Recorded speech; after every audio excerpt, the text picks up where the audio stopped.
intentaron asesinar al expresidente y actual candidato Donald Trump, quien afortunadamente solo sufrió heridas muy leves. Independiente de las intenciones detrás de los disparos, ese fue un atentado contra la democracia de Estados Unidos, uno que va a tener impactos inmediatos en la carrera presidencial, pero también puede marcar un nuevo capítulo en el declive de esa nación hacia la polarización y la violencia. We see something that said, take a look at what happened.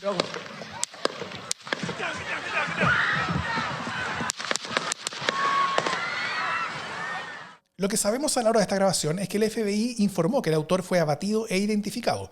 Era un joven de 20 años y que disparó usando el rifle de asalto de su padre, y que en el colegio había demostrado tener tan mala puntería que había sido expulsado del Club del Rifle Escolar. Club del Rifle Escolar. Y tras ser abatido, se descubrió que en su vehículo y en su casa tenía explosivos y materiales para fabricar bombas. Sobre posible intencionalidad política, solamente sabemos que ese joven aparentemente hizo a los 17 años una donación de $15 a una organización progresista y que desde los 18 años era un votante registrado republicano. No es claro que haya habido una intencionalidad política que motivara los hechos. Probablemente sabremos más los próximos días. Pero más allá de la intención, el atentar contra la vida de un líder político es un acto que tiene inevitables consecuencias políticas, porque incorpora la violencia como un elemento más en el contexto de una campaña electoral que debiera decidirse con votos. Porque va a alimentar conspiraciones y desconfianzas que van a arrastrar también a la confianza que se tenga en el proceso electoral, en la institucionalidad en general y en la democracia misma. Y conspiraciones y mentiras políticamente intencionadas hubo muchas, desde derechas a izquierdas. Que el autor era ucraniano, que era chino, que era antifa, que todo fue una actuación o un montaje. Incluso cuando se supo la identidad del autor, algunos representantes republicanos, para poder seguir empujando sus agendas identitarias, acusaron a la diversidad y a la presencia de mujeres en el servicio secreto, como las responsables de que el atentado no hubiera sido evitado a tiempo. Absurdo. Pero esas mentiras y aprovechamientos desaparecen rápidamente con el tiempo, salvo entre los más radicalizados en sus propias trincheras, a menos que sean tomados por los líderes políticos relevantes para su propio beneficio y el de su propia agenda política. Ahí es donde radica el mayor riesgo. Ejemplos relativamente recientes de esto por parte de políticos populistas nos faltan. En 2018, Jair Bolsonaro fue apuñalado en plena campaña por alguien con trastorno delirante persistente. Aún así, Bolsonaro acusó que desde las izquierdas quisieron terminar con su candidatura e indirectamente facilitó la propagación de conspiraciones en torno al atentado. O la expresidenta Cristina Fernández en 2022, donde un aparente neonazi intentó sin éxito dispararle a quemarropa.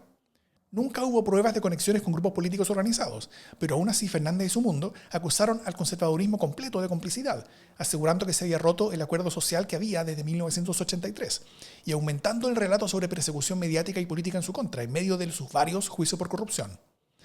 O el primer ministro eslovaco, Robert Fico, de ultraderecha populista, que sufrió este 2024 un intento de asesinato en manos de un escritor y poeta jubilado de 71 años. Fico, caracterizado por ser un incendiario del debate público y de llevar la discusión al borde de la violencia, tras un par de semanas en el hospital, regresó a su cargo acusando a la oposición completa de crear ellos el clima que permitió el ataque en su contra, y convirtiéndose en un político aún más incendiario, empujando a Eslovaquia completa al borde del quiebre. La pregunta entonces es cómo será la reacción de Trump y su mundo. Como candidato presidencial puede escoger cualquiera de las conspiraciones disponibles y convencer a buena parte de su base de que son reales. O puede empujar aún más el discurso público hacia la violencia y la amenaza.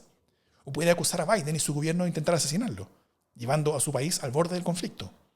O puede intentar llevar las cosas a la calma, llamando a la ponderación y a la tranquilidad.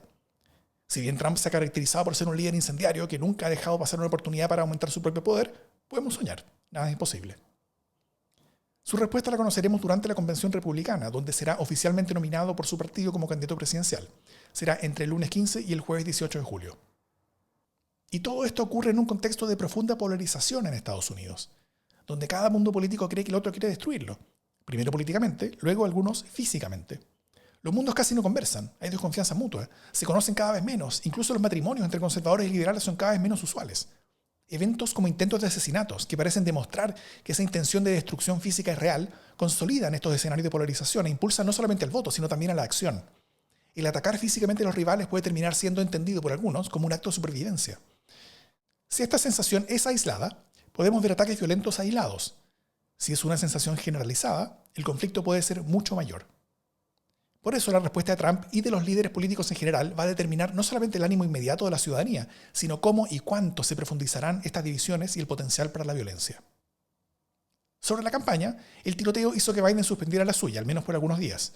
Campaña que parecía estar llegando a niveles críticos, con el candidato resistiendo como podía, mientras las voces de su propio partido eran crecientemente más vocales en pedirle su bajada.